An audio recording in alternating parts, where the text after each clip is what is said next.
কাঁচা হোক বা ভাজা মাছের গন্ধ আমার কিন্তু খুবই ভালো লাগে, তবে সেটা শুটকি মাছ না, আমার এরকম নদী পুকুরের মাছের গন্ধটা বেশি ভালো লাগে। তো আজকে মাছ কেনার উদ্দেশ্য ছিল না, যেহেতু সন্ধ্যাবেলায় আমরা বাজারে এসেছি, কিন্তু মাছের গন্ধ এতটাই টেস্টি লাগলো আমার মনে হচ্ছে এখনই খেয়ে নিই।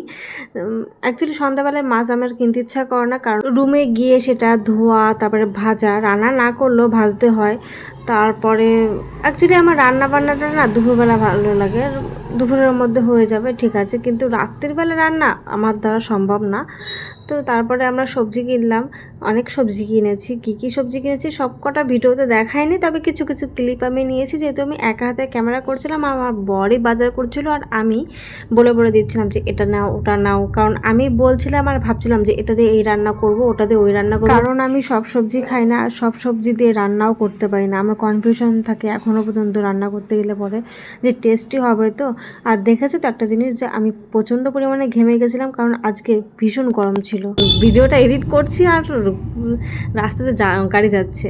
তো আমার বর বাজারটা করে নিয়ে এসে, মানে ব্যাগ বয়ে নিয়ে এসেছিলো পুরো রাস্তা, আমি জাস্ট আমাদের এই গলিতে আমি বললাম যে আমাকে ব্যাগটা দাও আর একটু ভিডিও ক্লিপ করে দাও, ব্যাস এইটুকুনি ছিল আজকে ভিডিওটা। কেমন লাগলো জানিও, টাটা।